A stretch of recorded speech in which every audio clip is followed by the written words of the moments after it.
In today's video, now that the Winterfest is finally here, and I currently have the best controller settings for all controller players, no matter if you play on console or PC with controller, because overall, these controller settings will give you aimbot. And make sure you guys stick around to the end of the video. I'll be giving away 5 brand new battle pass this season, and all you gotta do to enter is use code KILLAS in the Fortnite item shop. And before we jump right into my most updated controller settings, I'm going to be hosting my very own solo cash cup for $100 in 2026. So this is technically my last video of 2025, and if you guys would like a chance to finally make your first earnings, all you guys have to do is join my community Discord, linked in bio, and now it's time to jump right into the controller settings everybody's been waiting for. If you guys play on console, make sure the setting's always on so you guys can run 120.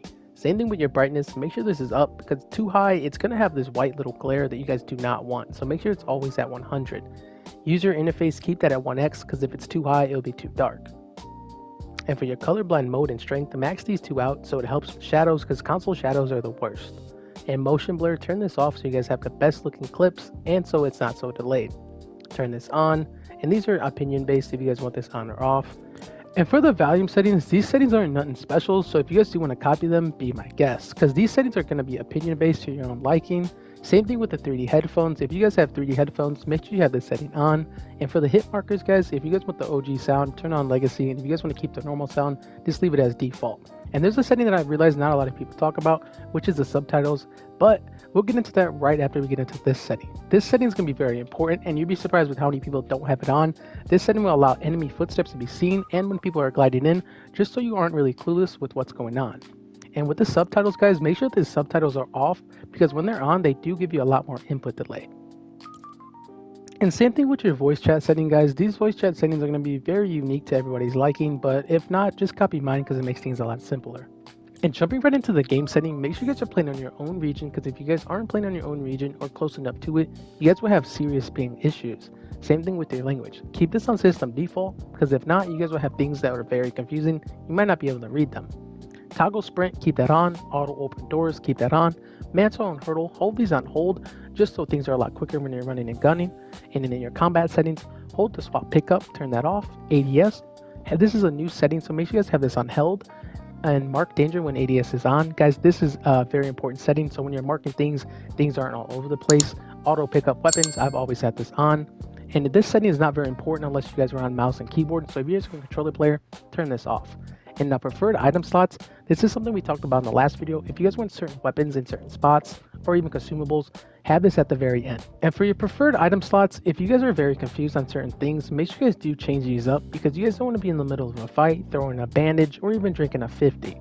So this settings right here is going to save you when that does happen. So make sure all your heals are always going to be on your right, so make sure to turn this setting on. And for your simple build, turn this off, reset building choice on, and your turbo building to make sure you guys are building just as fast as you need to. Make sure you guys turn this setting on. And for your edit, if you guys like simple edit, turn this on. Disable pre-edit option, always have this on. Auto confirm, have this on both. Keep this setting off just so you guys have less input delay. And for these in-game settings, I've always had these on. And these settings always, if you guys are a console player, I found the field of view to be one of the best, I think personally. So I think you guys should change it to this. Jam tracks, these are not really too important, so if you guys want to copy these, be my guest. And jumping right into the game UI, if you guys want to pause the video because these settings are kind of long and all of them are technically just on, be my guest. For the damage numbers though, I'm going to talk about this. These want to have these on list. Same thing with your damage feedback. Have this on hit only, and for your damage number scale, keep this at 100% because if you have it too low, you're not going to be able to tell what you hit the enemy for. Same thing with your HUD scale, guys. I normally play on a smaller HUD scale, so it reduces my input delay and it overall makes my clips look better. Same thing with these settings, guys. Have these settings literally all on just so you guys have your settings exact same as mine. Jumping right into the gyro settings, guys. If you guys don't play gyro settings and you guys want to turn these all off, I can't stress this enough. If you guys have these settings on when you guys don't actually use the setting itself, you guys will have a lot of input delay. So I'm going to go through them just so you guys can copy them so you guys settings can feel the exact same with mine. Now for the mouse and keyboard, if you guys don't play mouse and keyboard, totally discard this setting. Same thing with the keyboard controls, you guys do not need that. And finally, what everybody's been waiting for is my most updated controller settings and controller input. So for your invert controller view, always have this off. For your aircraft control, have this on. And for your fighter control, also have this off. And for your auto run, just in case you guys get in situations where you guys need to run quicker, make sure to also have this setting on. And if you guys are a Build a Pro player, make sure to always have this setting on because it does help you guys build quicker.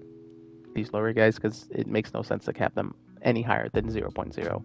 Same thing with reset camera access. Have this on both. Like I said in the last video, some people play on pitch, so this is maybe an opinion-based option, but for you and me, I both play on both. Reset camera time. Have this on 0.1. Vibration, guys, do not play on vibration. I don't know why people would play on vibration. It would make no sense.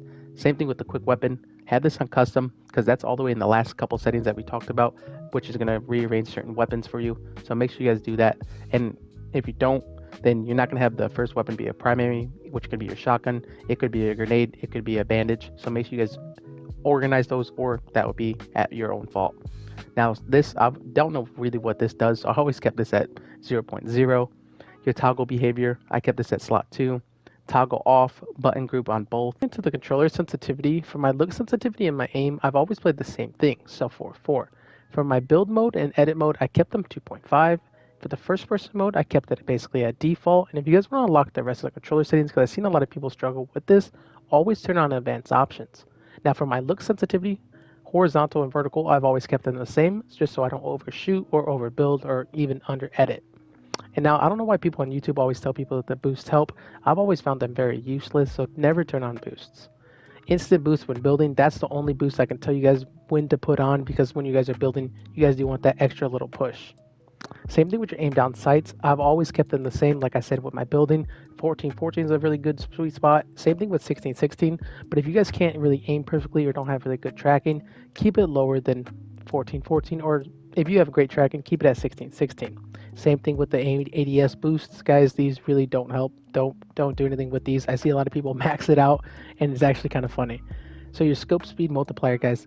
1x obviously is default, but I just put it a little slower just so I can hit every single shot. Honestly, I think 92 or 88 is honestly the sweet spot. So that's going to be a very opinion based on if you can aim or if you have good tracking or not. Same thing with the sensitivity. Look dampening time, always keep this to the lowest because the higher it is, the slower you are. This is going to be a very opinion based, but these settings were built to be a linear. So if you guys are a linear fan, these settings are perfect for you. Same thing with these guys. A lot of people would be like, oh, you need to play on 92. Same thing with this one. Play a little less. You know, you guys will have the best aim, best tracking, but that's completely a lie. Keep that maxed out so you guys actually have good, aim. Same thing with these. Don't copy any of these unless you guys already been doing so. And with the setting that's been basically sticking around with everybody, left stick, right stick, dead zones. If you guys are having problems with your dead zones because of controller stick drift, I've always played 10-10, or even if it's really bad, 15-15 is a pretty good sweet spot. And if it's really, really bad where it's like, hey, I need to get a new controller, play 2020 until you get that. Someone in my last video did say their controller was so bad, they were playing all the way at 30-30, which is ridiculous, but if you guys have to, do what you got to do. But for me, I've always kept mine literally right below 8, so I think 8 is a perfect sweet spot. Same thing with the releases, 25-25 is very good. Your triggers, keep this off. Your press, keep that on. These two settings down here don't really matter. And finally, my last setting is my binds. If you guys want to have the perfect binds and be able to access my binds, you guys do need to play on custom. So I'm just going to go right down the list. And if you guys want to pause the video just so you guys can watch them and copy them, be my guest.